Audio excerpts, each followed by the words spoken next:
En mi familia no nacías, eras reclutado. Desde tu primer aliento, eras un soldado en la guerra larga, lenta y finalmente perdedora para preservar el apellido familiar.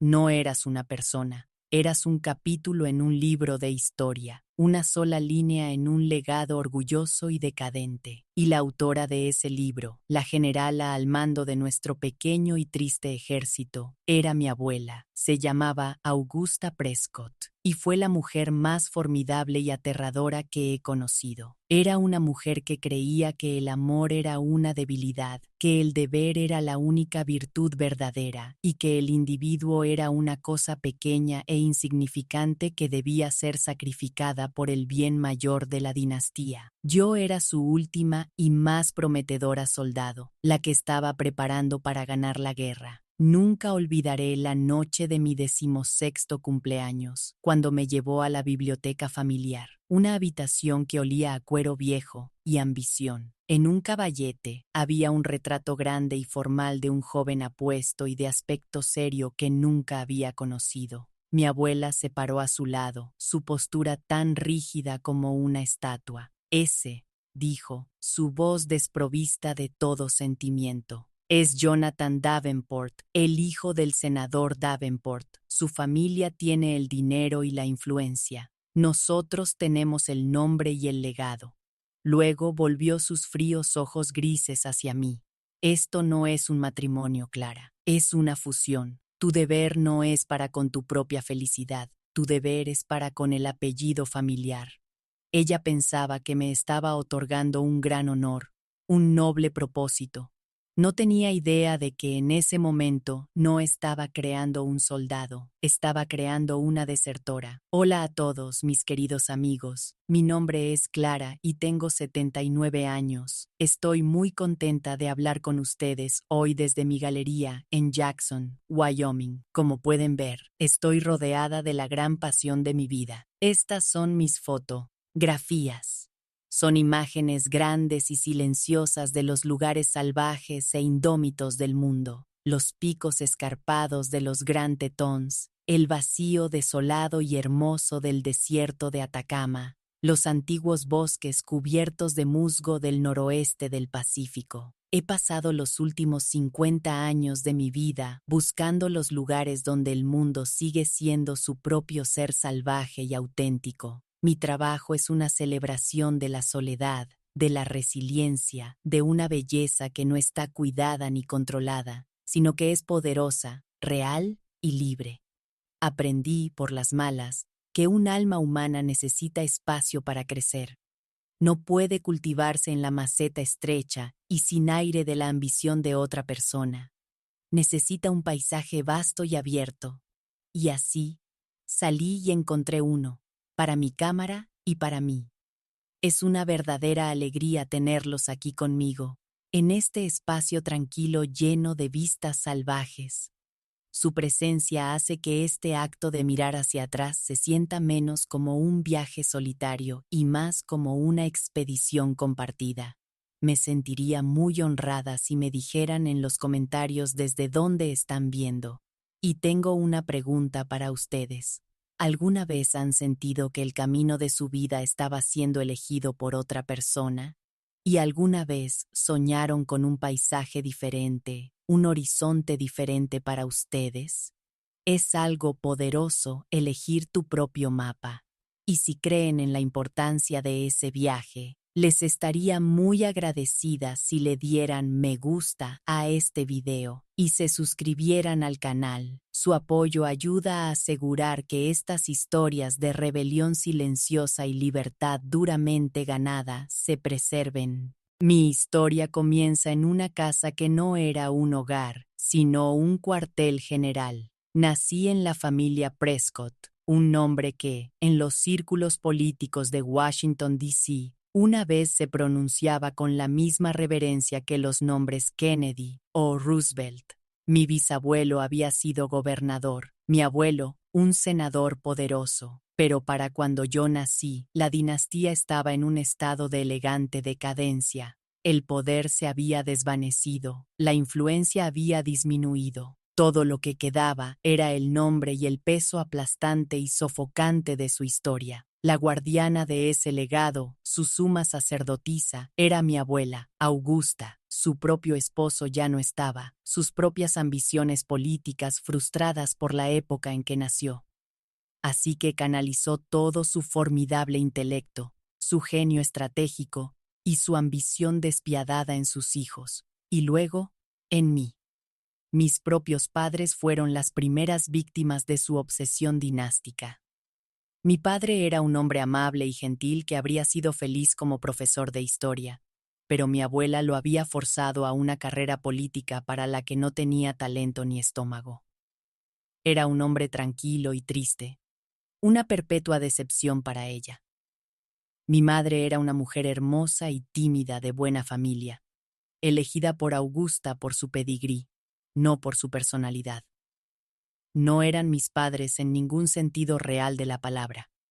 Eran tenientes en el ejército de mi abuela, y su principal deber era entregarme, su única hija, a ella, para el entrenamiento básico. Desde mis primeros recuerdos, mi vida fue un currículo diseñado para crear la esposa política perfecta. Mientras otros niños aprendían canciones infantiles, yo aprendía los nombres de cada miembro del Senado. Mis cuentos para dormir no eran cuentos de hadas. Eran biografías de Eleanor Roosevelt y Abigail Adams. Mis horas de juego eran una serie de ejercicios de entrenamiento social, cuidadosamente orquestados. Me permitía tener amigos simples. Mis compañeros de juego eran los hijos de otras familias poderosas, y nuestro tiempo juntos era supervisado por mi abuela, quien más tarde me interrogaría sobre mi actuación. Estuviste demasiado callada hoy, Clara, decía, su voz nítida de desaprobación. Una mujer Prescott es una conversadora segura y atractiva. Debes aprender a hacer preguntas perspicaces. O, tu postura fue deficiente. Debes comportarte con la dignidad de tu apellido. Era una niña, pero me estaban entrenando para un papel en el escenario mundial. Cada parte de mi ser estaba sujeta a su ojo crítico y evaluador. Mi ropa, mi pelo, mis opiniones, todo era elegido para mí, todo diseñado para crear el producto perfecto, pulido y políticamente ventajoso. La atmósfera emocional de nuestro hogar era de un silencio controlado y estéril. El amor era un concepto que leía en los libros. En nuestra casa solo había deber, expectativa y un miedo constante de bajo grado a la desaprobación de mi abuela. Recuerdo una tarde de verano cuando tenía 8 años. Estaba en el jardín y había atrapado una rana. Estaba emocionada, sosteniendo a la pequeña, fresca y retorcida criatura en mis manos. Corrí adentro para mostrársela a mi madre. Ella miró la rana, luego mis manos embarradas, y una expresión de pánico puro y absoluto cruzó su rostro. Mi abuela eligió ese momento para entrar en la habitación. Vio la escena, yo embarrada y alegre, sosteniendo una rana, y su rostro se endureció en una máscara de frío desprecio. «Saca a esa criatura inmunda de esta casa, Clara», dijo, su voz como el hielo, «y ve a lavarte las manos». Una dama Prescott no se preocupa por los anfibios, se preocupa por las alianzas. Me enviaron a mi habitación, con el corazón doliéndome de una vergüenza que no entendía. Había cometido el pecado capital, había sido una niña. Aprendí a vivir en la superficie de mi propia vida, a reprimir mis propios pensamientos, mis propios sentimientos, mi propia personalidad en ciernes. Me convertí en una actriz perfecta, una joven tranquila, inteligente e impecablemente educada que no le daba a su abuela motivo de queja. Sobresalí en las materias que ella consideraba importantes: historia, ciencias políticas, debate. Era la estrella del equipo de debate de la escuela, una oradora pulida y formidable que podía argumentar cualquier punto con una lógica fría y devastadora. Me estaba convirtiendo en la mujer que ella había diseñado que fuera, y era una forma de suicidio lenta, silenciosa y profundamente solitaria. Mis únicos momentos verdaderos de libertad estaban en los rincones solitarios y no vigilados de mi vida, y fue en uno de os rincones donde descubrí el secreto que finalmente se convertiría en mi escape. Como parte de mi entrenamiento, mi abuela insistió en que me volviera competente en las artes femeninas, como las llamaba. Me dieron lecciones de pintura y música, no por el arte en sí, sino por ser una anfitriona completa, y me dieron una cámara. Debes entender el poder de la imagen, Clara, explicó. Debes aprender a presentar una narrativa visualmente atractiva. Su intención era que aprendiera sobre retratos, sobre capturar los rostros sonrientes y poderosos de nuestros aliados. Pero tomé la cámara y la apunté a un mundo diferente.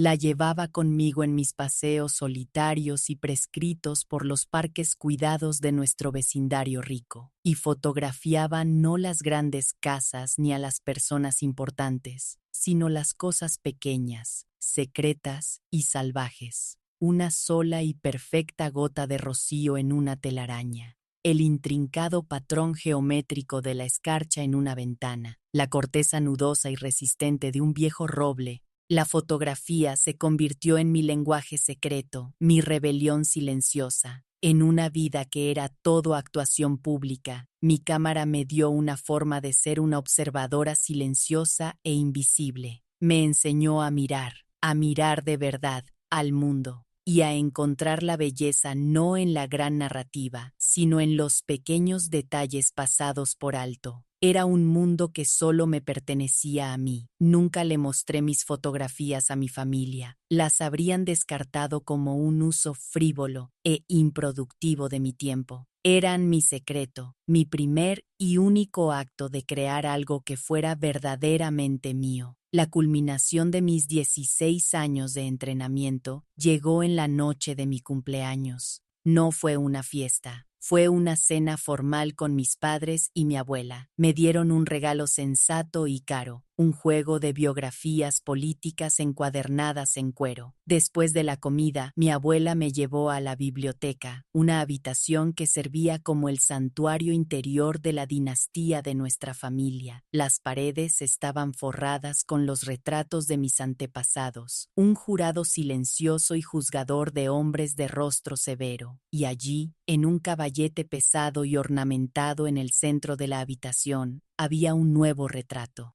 Era de un joven, quizás de 19 o 20 años, con un rostro apuesto y aristocrático y una mirada de ambición fría y seria en sus ojos.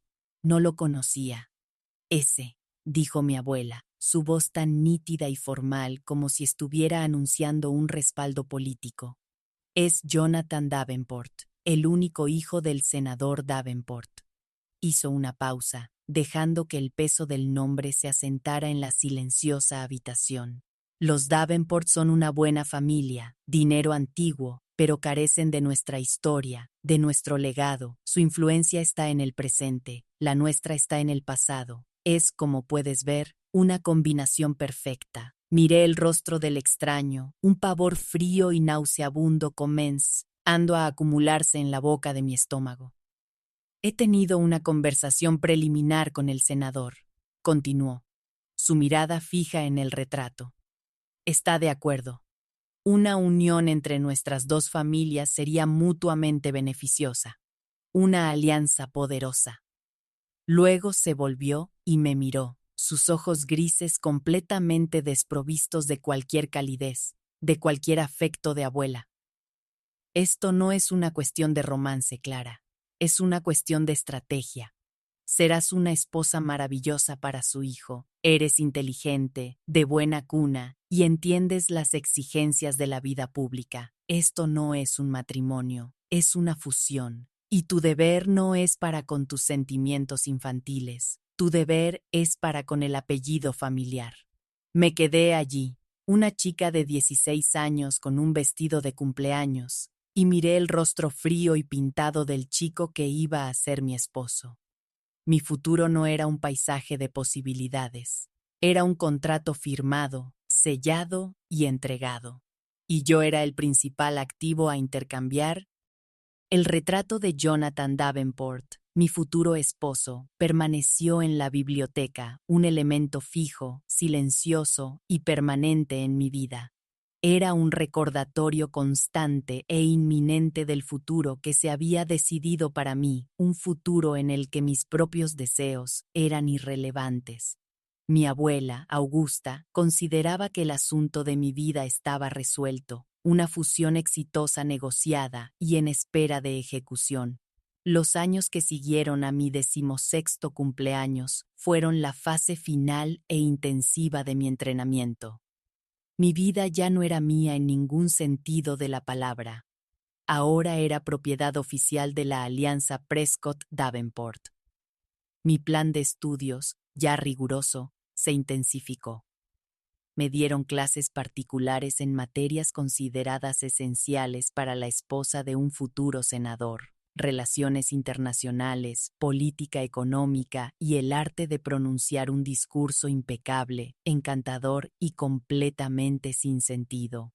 Mi vida era una serie de aportes cuidadosamente gestionados, diseñados para producir un resultado predecible y perfecto. Mis padres, fieles a su costumbre, fueron participantes silenciosos y pasivos en el futuro arreglado de su propia hija. A veces los miraba a través de la larga y pulida mesa del comedor y me preguntaba qué pensaban realmente. Recordaba a mi madre, en sus momentos tranquilos y solitarios, lo que era ser una joven con sueños propios. Sentía a mi padre, en las profundidades de su estudio, alguna punzada de culpa por permitir que su propia madre dictara de manera tan completa y absoluta el curso de mi vida. Si lo sentían, nunca lo demostraron. Eran soldados leales, y su lealtad era hacia mi abuela, no hacia mí. Su amor era una cosa silenciosa e indefensa, un fantasma que hacía mucho tiempo que había renunciado a intentar intervenir en los asuntos de los vivos, pero una semilla de rebelión, plantada hacía mucho tiempo en la soledad silenciosa de mi infancia, había comenzado a brotar. Mi cámara, la que me habían dado como herramienta para entender el arte de la imagen pública, se convirtió en mi arma secreta de disensión. Se convirtió en mi propia y privada forma de ver el mundo, una forma que no tenía nada que ver con la gran visión estratégica de mi abuela. Mientras mi vida era una actuación de compromiso público, mi arte se convirtió en un estudio de la belleza privada y desapercibida. Pasaba horas en el cuarto oscuro que había construido en secreto, en un armario en desuso de mi baño, el olor acre y químico, un perfume de libertad. Aprendí la magia de revelar la película, de ver una imagen emerger lentamente de la blancura del papel, un recuerdo al que se le daba forma y sustancia. Mi fotografía era mi diario secreto, el único lugar donde podía registrar la verdad de mi propia alma silenciosa y observadora. Fotografié la escarcha en una brizna de hierba, la forma en que la luz del atardecer caía sobre la pintura descascarada del viejo cobertizo del jardín, los rostros cansados y sin vigilancia del personal de la casa, en los breves momentos en que pensaban que nadie estaba mirando. Mi primer y único aliado verdadero en esta vida secreta fue un hombre que la familia Prescott habría considerado completamente insignificante. Era un fotoperiodista jubilado llamado Ben, un hombre brusco y fumador empedernido, con un rostro como un mapa arrugado y ojos que habían visto demasiada fealdad y belleza del mundo. Daba una clase de fotografía comunitaria en el Centro de Artes local. Una clase que mi abuela me había permitido tomar porque creía que mejoraría mis habilidades de composición para los necesarios retratos familiares. No tenía idea de que me estaba entregando en manos de un compañero revolucionario. Ben fue la primera persona que miró mis fotografías y vio no solo imágenes bonitas, sino un punto de vista. Entornaba los ojos ante mis pequeñas impresiones en blanco y negro, el humo de su cigarrillo enroscándose alrededor de su cabeza, y gruñía. La mayoría de la gente fotografía cosas, me dijo un día, señalando mi foto de una sola hoja empapada de lluvia. Tú fotografías sentimientos, hay una diferencia. Se convirtió en mi mentor, mi maestro, mi coconspirador secreto. Me enseñó sobre la luz, sobre la sombra, sobre el poder de un único momento perfectamente enmarcado para contar una historia entera. Miró el portafolio de imágenes silenciosas, solitarias y hermosas que estaba creando, y no vio un pasatiempo, sino un talento. Fue la primera persona en toda mi vida que miró algo que yo había creado, algo que era una verdadera expresión de mi propia alma, y me dijo que era bueno. Su validación fue un regalo poderoso que me cambió la vida. Fue la primera vez que comencé a sospechar que la valoración que mi abuela hacía de mi vida podría no ser la única que importaba. Una pregunta para todos los que me están viendo hoy. ¿Ha habido alguna vez una persona en su vida que vio una chispa en ustedes que ni siquiera sabían que tenían? Un maestro, un amigo, un mentor que les dio el coraje de verse a sí mismos bajo una nueva luz. Estas personas son los verdaderos guardianes de nuestro potencial. La doble vida que llevaba era agotadora. De día era Clara Prescott, la debutante perfecta y políticamente astuta, asistiendo a almuerzos con mi abuela, encantando a sus amigos poderosos y preparándome para mi vida como la señora de Jonathan Davenport. De noche, era solo Clara, una fotógrafa silenciosa y apasionada, perdiéndome durante horas en el resplandor rojo y uterino de mi cuarto oscuro. La tensión de la actuación era inmensa, pero el sueño de una vida diferente, una vida en la que yo estuviera detrás de la cámara, no perpetuamente posando frente a ella, se estaba volviendo cada vez más poderoso. La primera gran prueba de mi incipiente rebelión llegó en forma de un concurso de fotografía local. Ben, mi mentor, había insistido en que participara. Es hora de ver lo que tu trabajo puede hacer en el mundo, chica, había dicho. El tema era nuestro pueblo. Sabía que no podía presentar un retrato de un político poderoso o un gran edificio. Esa era la manera de los Prescott. En cambio, elegí una fotografía que había tomado en una tarde lluviosa. Era una foto de la parte trasera del viejo cine del pueblo, con la pintura descascarada, un único y andrajoso cartel de una película olvidada pegado a la pared. Era una imagen de un rincón del mundo silencioso y olvidado, una imagen de un cierto tipo de belleza triste y descuidada. Era, en muchos sentidos, un autorretrato. La presenté bajo un seudónimo, usando mi apartado de correo secreto como dirección de remitente. Un mes después, llegó una carta. Había ganado. Primer premio. No era un concurso nacional, ni un gran premio. Era un pequeño premio local, un vale de regalo de $50 para la tienda de fotografía. Pero para mí, era el premio Pulitzer. Fue lo primero que había logrado que era completamente mío.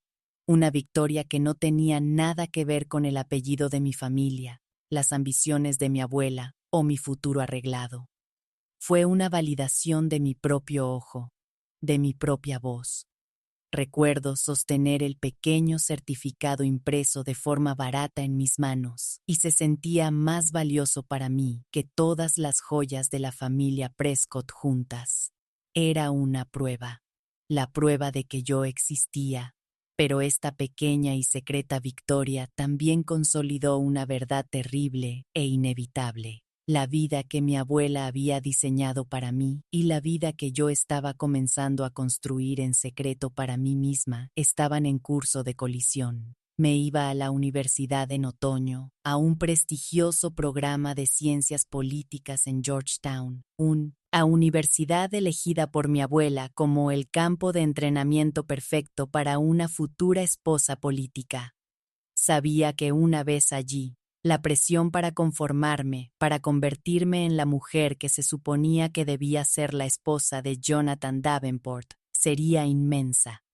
Mi vida secreta de fotografía sería cada vez más difícil de mantener. El tiempo de la rebelión silenciosa y pasiva estaba llegando a su fin. Pronto, tendría que tomar una decisión. El verano antes de irme a la universidad fue el verano de mi noviazgo arreglado. Jonathan Davenport, el chico del retrato, fue traído a casa para ser presentado. Era exactamente como su retrato había prometido: guapo, inteligente, pulcro y completamente desprovisto de una sola onza de calidez o humor. Era un producto de su propia crianza dinástica, un joven que también había sido entrenado para un papel, no para una vida. Nuestras citas fueron una serie de apariciones públicas forzadas, formales y excruciatingly aburridas, siempre acompañadas por nuestras familias. Cenábamos en el club de campo, asistíamos a una recaudación de fondos política, navegábamos en el yate de su padre. No hablábamos de sueños o pasiones, sino de política, de cifras de encuestas, de la importancia estratégica de nuestra inminente fusión. Me miraba no con amor, ni siquiera con deseo, sino con el ojo frío y evaluador de un hombre que valora un activo valioso. Yo era una buena adquisición, era de buena cuna, inteligente, y sería un crédito para su futura carrera política. Fue durante una de estas espantosas citas escenificadas que la pieza final e inquebrantable de mi resolución encajó en su lugar. Estábamos en una subasta de caridad, un evento brillante de la alta sociedad. Uno de los artículos a subastar era una fotografía, un paisaje hermoso e inquietante de Ansel Adams. Mientras comenzaba la puja, oí a Jonathan inclinarse hacia su padre y susurrar, con una mueca de desprecio: «Nunca entenderé por qué la gente paga tanto por una foto de una roca. Es tan inútil». Sus palabras, su descarte casual y desconsiderado de la única cosa en el mundo que me traía una sensación de alegría y significado profundos, fueron un golpe final y clarificador. Miré a este hombre guapo, vacío y sin alma, a este compañero perfecto que mi abuela había elegido para mí, y sentí una ola de certeza tan profunda y absoluta que fue casi pacífica. No podía hacer esto. No haría esto. Preferiría vivir en una choza y fotografiar rocas el resto de mi vida que pasar un solo día en una mansión con un hombre que no podía ver el alma en una obra de arte. La fusión estaba cancelada. La única pregunta era: ¿cómo se suponía que una soldado, en la víspera de una gran y terrible batalla, desertara del ejército? La decisión que tomé esa noche en la subasta de caridad, la declaración silenciosa e interna de que la fusión estaba cancelada, fue una revolución secreta. Para el mundo y para mi familia siempre vigilante, yo seguía siendo la hija perfecta y sumisa, la futura señora de Jonathan Davenport. Sonreí durante el resto de la velada, una máscara plácida de interés educado en mi rostro, mientras que por dentro un sentido de propósito nuevo y desconocido se endurecía hasta convertirse en acero. Sabía que no podía simplemente rechazar el compromiso. Una confrontación directa y emocional con mi abuela era una batalla que no podía ganar. Ella era una estratega maestra, y se enfrentaría a cualquier apelación emocional con un aluvión devastador de lógica, deber y culpa. Mi rebelión no podía ser un asalto frontal, tenía que ser una campaña silenciosa y meticulosamente planeada de deserción. Mi tiempo en la universidad, el futuro que ella había diseñado como mi escuela de refinamiento final, tendría que convertirse en mi ruta de escape. La Universidad de Georgetown era todo lo que mi abuela había esperado que fuera: un crisol de poder, un lugar donde los hijos e hijas de la élite de la nación eran preparados para ocupar el lugar que les correspondía en el mundo. Era un mundo de ambición, de conexiones, de una energía incesante y vibrante de personas que creían estar destinadas a ser importantes. Mis padres y mi abuela me enviaron con una letanía de instrucciones. Debía sobresalir en mis clases de ciencias políticas. Debía cultivar amistades con el tipo adecuado de personas y debía llevar a cabo mi noviazgo a larga distancia con Jonathan, con una gracia y dignidad que se reflejaran bien en ambas familias. No era una estudiante, era una embajadora de la dinastía Prescott, y se esperaba que mi actuación fuera impecable. Durante los primeros meses, interpreté el papel a la perfección.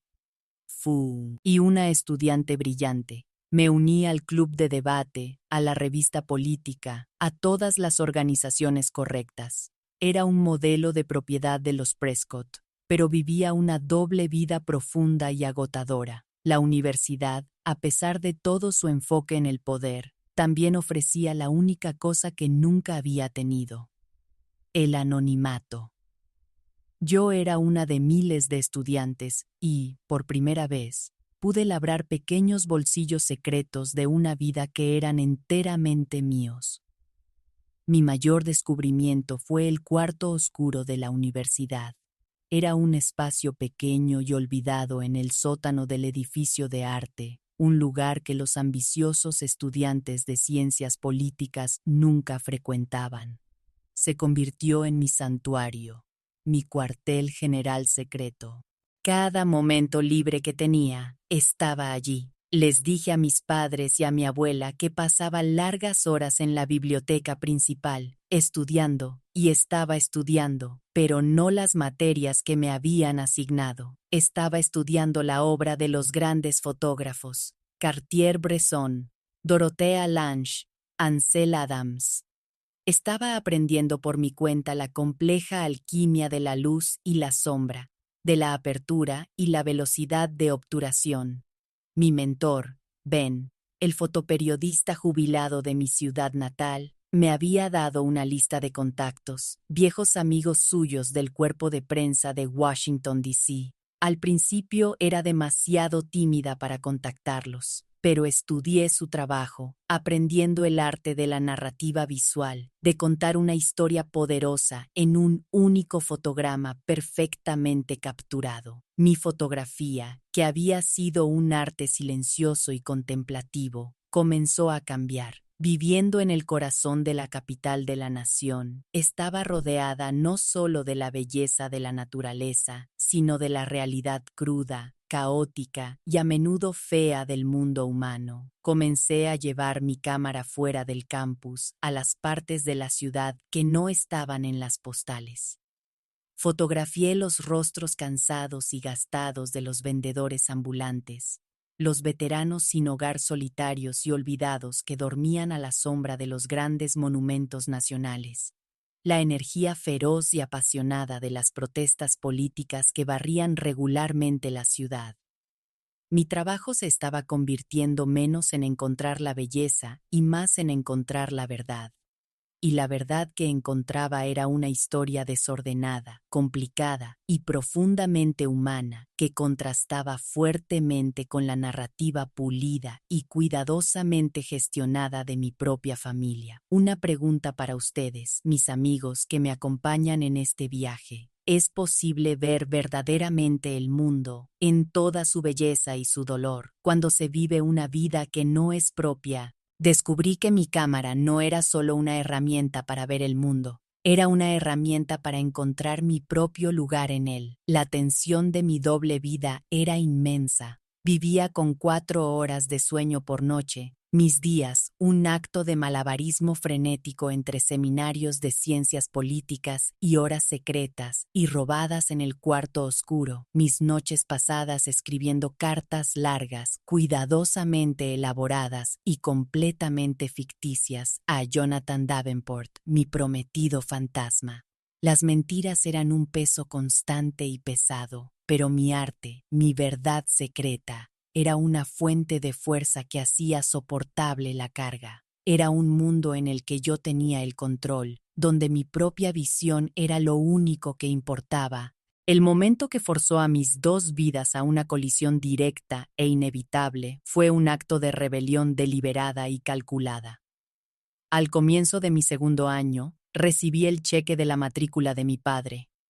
Era una suma enorme de dinero, destinada a pagar un semestre de educación de élite. Estaba en la librería de la universidad, con la lista de lecturas requeridas para mis clases de ciencias políticas en una mano.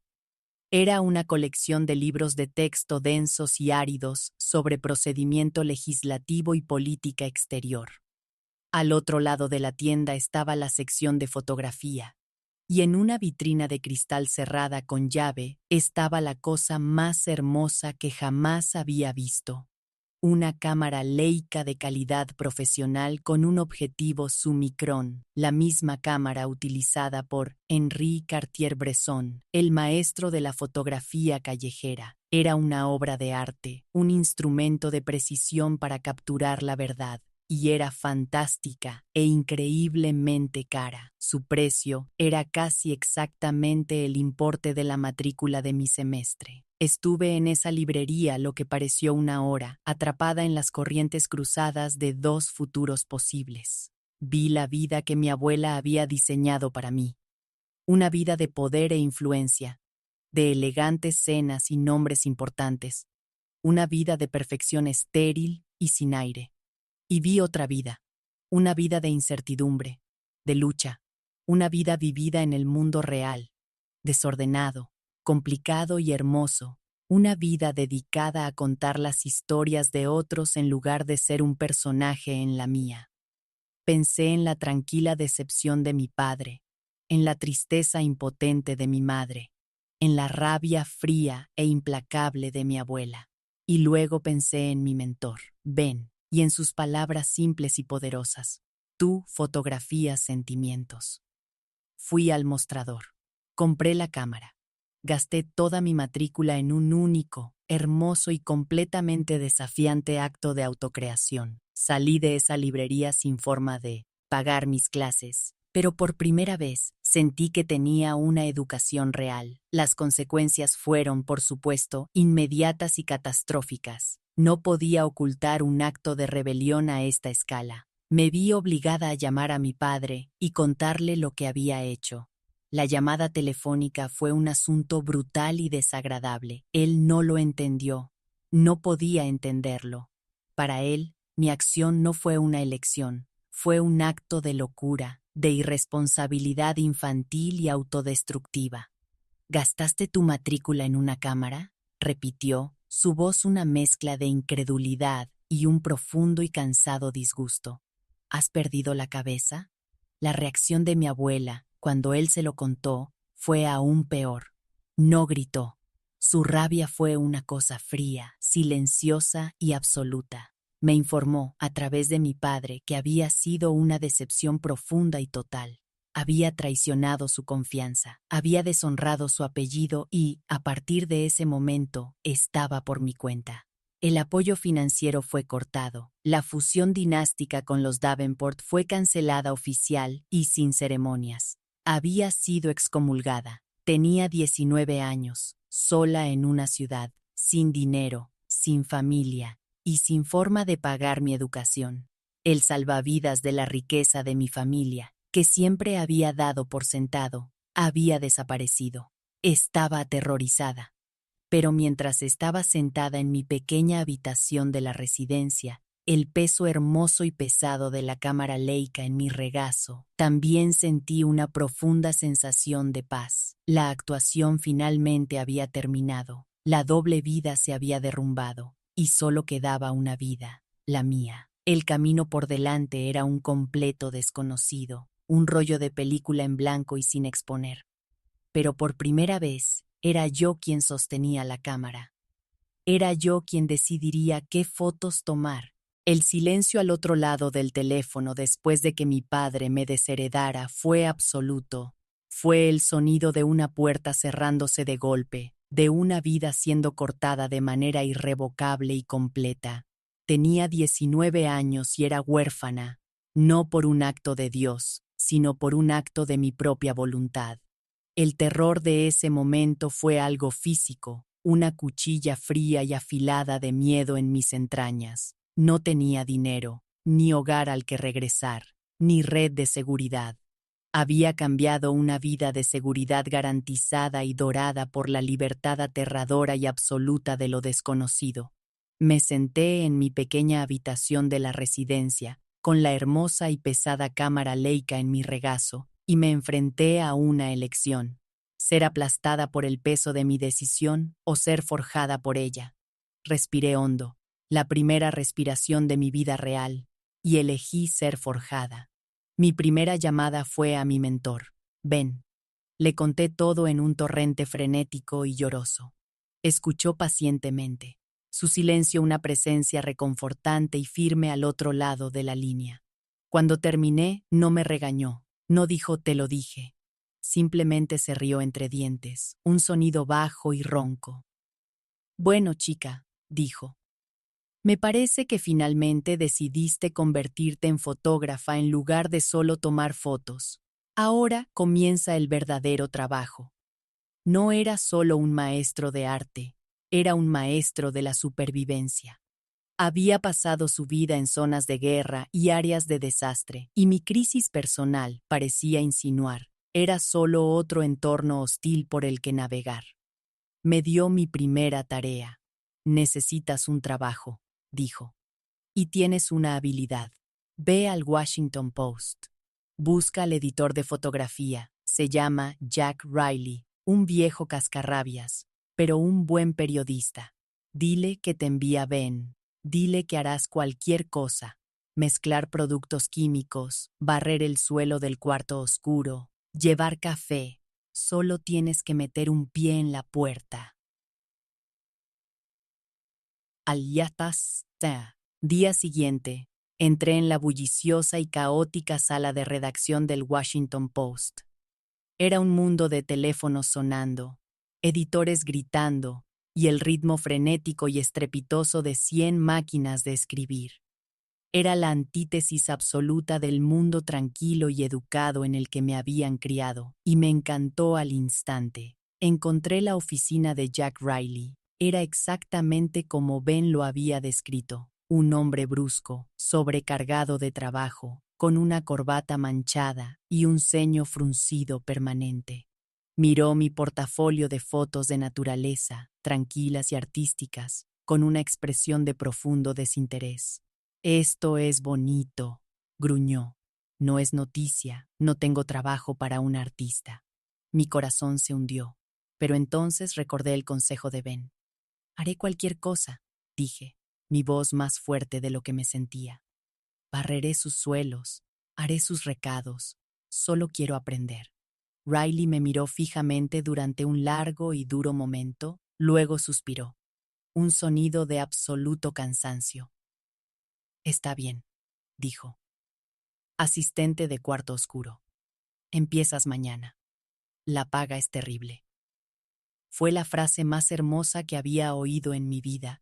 Mi vida se convirtió en una rutina agotadora, extenuante y absolutamente estimulante. Mis días eran un borrón de clases académicas que ya no podía permitirme, pero a las que seguía asistiendo como oyente, sentada en la parte de atrás de las salas de conferencias, un fantasma en el festín del conocimiento. Mis noches las pasaba en el mundo oscuro, mágico y de olor acre del cuarto oscuro del Post. Aprendí el oficio desde la base. Mezclé productos químicos hasta que mis manos estuvieron perpetuamente manchadas. Revelé miles de rollos de película, aprendiendo a ver el mundo en negativos. Imprimí el trabajo de los fotoperiodistas veteranos, estudiando sus hojas de contacto, aprendiendo cómo encontraban el único fotograma perfecto y narrativo en un mar de 36 exposiciones. Y en mis pocas horas libres, tomaba mi Leica y caminaba. Caminé kilómetros por toda la ciudad, entrenando mi ojo, disparando rollo tras rollo de película en blanco y negro, tratando de encontrar mi propia voz, mi propio encuadre. Vivía al borde de la pobreza. Tuve que mudarme de la residencia universitaria a una habitación diminuta y destartalada en una pensión. Vivía de café, comida barata de restaurante y la pura emoción adrenalínica de mi nueva vida. Y era feliz, Era una felicidad dura, cruda y a menudo solitaria, pero era real. Era mía. Mis amigos de mi antigua vida, las debutantes y los vástagos políticos, habían desaparecido. Mis nuevos amigos eran los fotógrafos y reporteros canosos, cínicos y profundamente apasionados del post. Se convirtieron en mi nueva familia, una tribu de contadores de la verdad a quienes no les importaba mi apellido, sino la calidad de mi trabajo y la agudeza de mi ojo. Una pregunta para todos ustedes que han seguido mi historia hasta ahora. ¿Alguna vez han tenido que empezar su vida de cero? Alejarse de todo lo que era familiar y construir un nuevo mundo para ustedes, ladrillo a ladrillo? Es un viaje aterrador, pero también es un viaje de increíble autodescubrimiento. Mi gran oportunidad llegó aproximadamente un año después de mi nueva vida.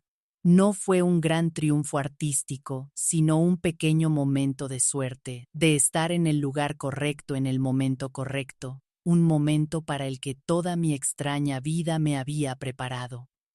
Se estaba gestando un gran e inesperado escándalo político, una historia que involucraba un acuerdo secreto y un senador poderoso, un hombre que era un amigo cercano de mi familia. Los reporteros del Post se esforzaban por conseguir una fotografía de una reunión secreta que se estaba celebrando en un club privado y exclusivo. El club era una fortaleza, imposible de penetrar para la prensa. Pero yo conocía ese club. Había estado allí 100 veces con mi abuela.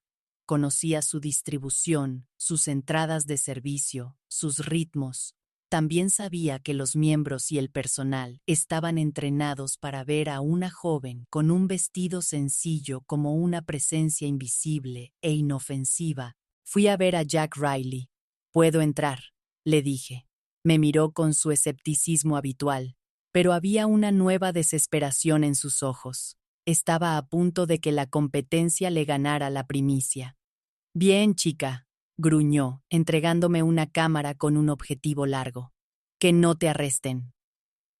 Fui a una tienda de segunda mano y compré un vestido negro sencillo, del tipo que usaría una camarera de catering. Me recogí el pelo en un moño severo.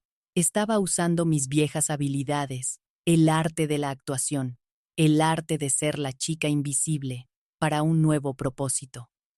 Caminé hacia la entrada de servicio del club, con el corazón latiéndome con fuerza.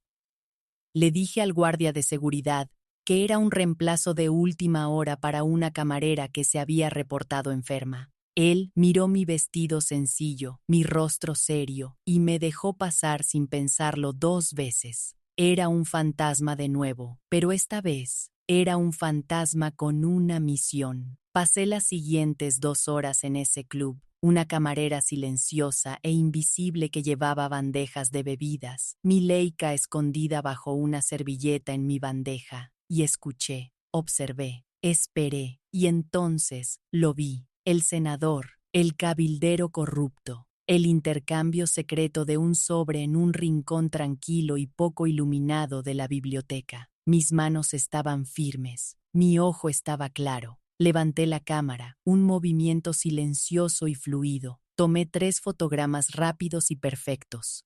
El clic del obturador fue casi imperceptible. Luego me di la vuelta, salí del club y corrí. La fotografía que tomé esa noche apareció en la portada del Washington Post a la mañana siguiente. Era una imagen granulada, en blanco y negro, pero era una bomba. Era el tipo de fotografía que derriba carreras, que cambia el curso de una historia política. Y en la parte inferior de la página, en letra pequeña y negra, estaba el crédito. Foto por Clara Prescott. Había usado mi nombre real. Fue mi PA. Y mera declaración pública de mi nueva identidad. Las consecuencias fueron inmediatas. El senador se vio obligado a dimitir. El Post fue nominado para otro premio Pulitzer.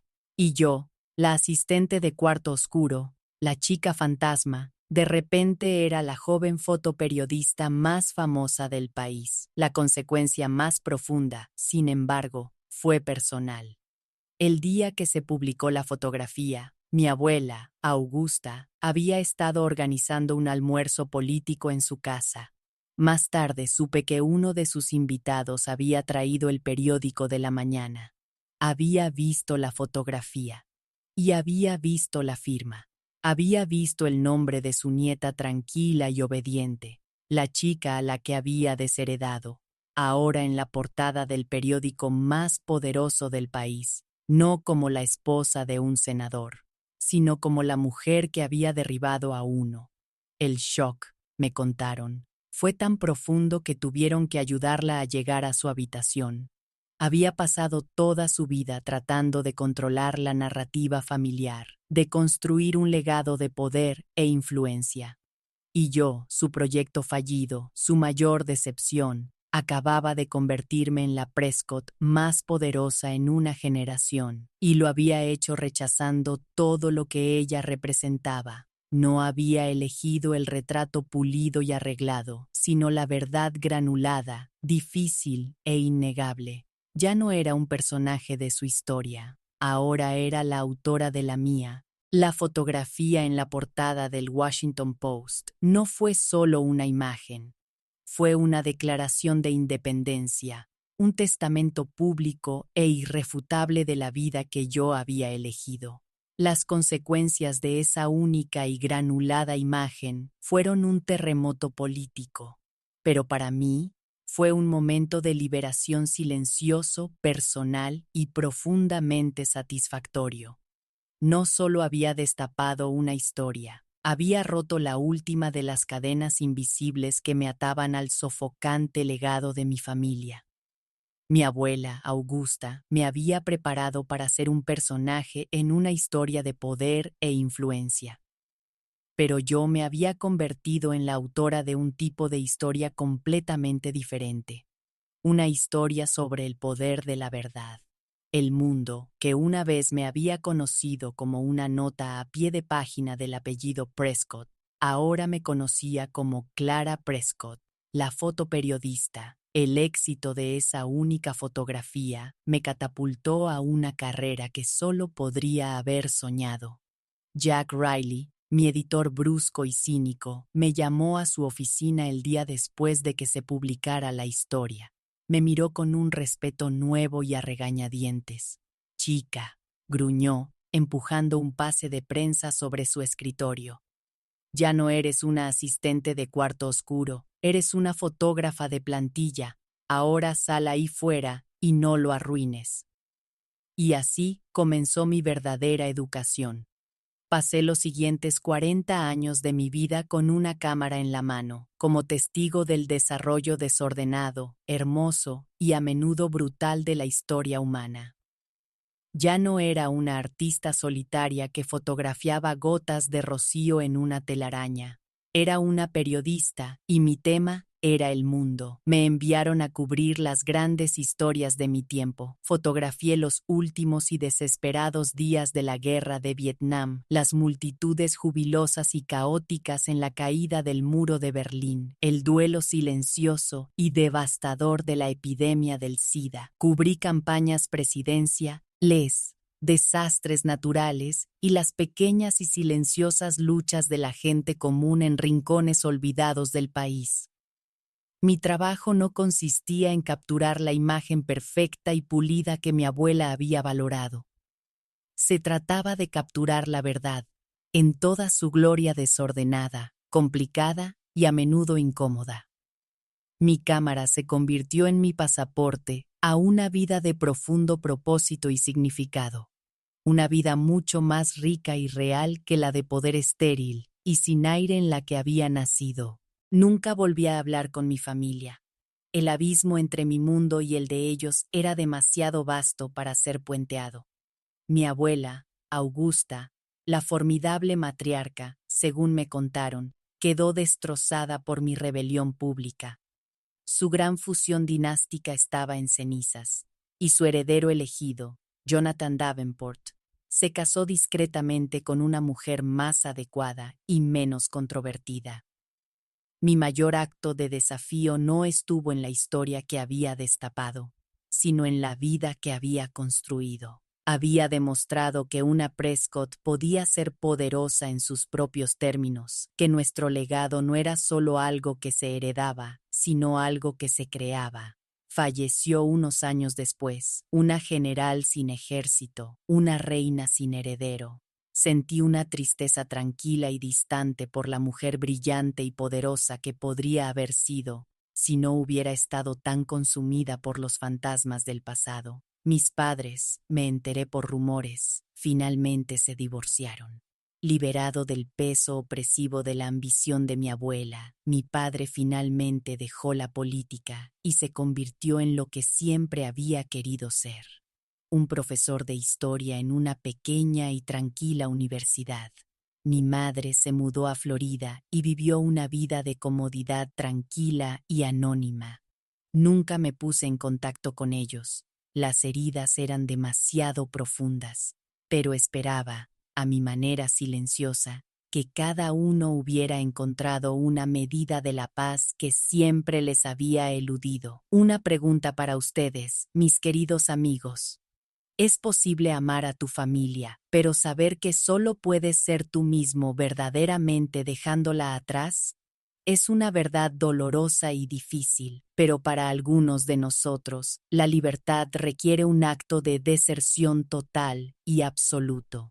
Mi vida como fotoperiodista fue un torbellino, un estado constante de movimiento, pero a medida que envejecía, me encontré anhelando un tipo de historia diferente, una más tranquila. Había pasado toda una vida documentando los conflictos y las crisis del mundo humano. Ahora sentía un deseo profundo y atrayente de volver a mi primer amor, el mundo silencioso, paciente y resiliente de la naturaleza. Me retiré del periódico, tomé los ahorros que había acumulado y hice lo que siempre había soñado. Me mudé al oeste, encontré una casa pequeña y sencilla a la sombra de los Grand Tetons en Wyoming, un lugar de silencio y belleza profundos, casi religiosos, y comencé a fotografiar de nuevo, no para una fecha límite, no para una portada, sino para mí misma. Cambié la crudeza de la ciudad por la grandeza del desierto. Pasaba mis días de excursión, con mi pesada cámara de gran formato a la espalda, una observadora solitaria y paciente del lento drama que se desarrollaba en el mundo natural.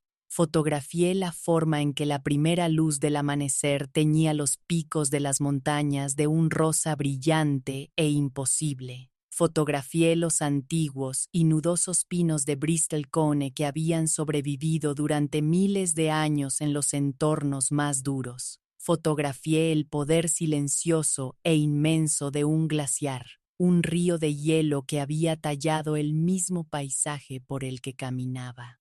Mi trabajo ya no consistía en capturar los momentos fugaces y caóticos de la historia humana. Se trataba de capturar los ritmos lentos, profundos y eternos de la tierra. Había cerrado el círculo. La niña que había encontrado consuelo en los rincones silenciosos y olvidados del jardín de su abuela, finalmente había encontrado su hogar, en el jardín más grandioso y magnífico de todos. Abrí una pequeña galería en el pueblo para mostrar mi trabajo. Fue un éxito tranquilo. La gente se sentía atraída por la sensación de paz y soledad de mis imágenes. Me había convertido, a mi manera, en un tipo diferente de narradora, una que contaba las historias de las montañas y el cielo. El secreto que había planeado liquidar, el activo que había planeado desechar, era la vida que mi abuela había diseñado para mí. Ella nunca supo que mi huida no fue solo un acto de escapismo, sino un acto de correr hacia una definición diferente y más auténtica de una vida bien vivida. Ella pensaba que mi deber era para con el apellido familiar, pero aprendí que mi único y verdadero deber era para con mi propia alma, para con la niña tranquila y artística que había visto el mundo a través del objetivo de una cámara y que había sabido, con una certeza que le había salvado la vida, que había un tipo diferente de belleza, un tipo diferente de verdad, esperando ser descubierta. Y así, mis queridos amigos, esa es mi historia. Es una historia que me ha llevado desde los pasillos del poder en Washington, D.C., hasta los picos silenciosos y barridos por el viento de las montañas rocosas. Es la historia de una niña que fue criada para ser un retrato y que, en cambio, eligió ser la fotógrafa. Es un testimonio del hecho de que el legado más poderoso que puedes crear no es el que te dan, sino el que construyes para ti mismo, fotograma a fotograma perfecto. Si esta historia sobre una mujer que eligió capturar su propia vida ha resonado con ustedes, me sentiría muy honrada si se suscribieran a este canal, le dieran me gusta a este video y lo compartieran. Hay tantas personas atrapadas en una imagen que otra persona ha pintado para ellas, que necesitan saber que tienen el poder de crear su propia obra maestra. Si el viaje de Clara para encontrar su propio encuadre los inspiró, los invito a explorar nuestra lista de reproducción sobre historias de rebelión artística y silenciosa, que está enlazada en la descripción a continuación. En los comentarios, por favor, dejen la palabra encuadre para que sepa que se han quedado conmigo hasta el final de esta larga exposición. Recuerden siempre, ustedes son quienes sostienen la cámara, ustedes eligen qué historia contar. Gracias por escuchar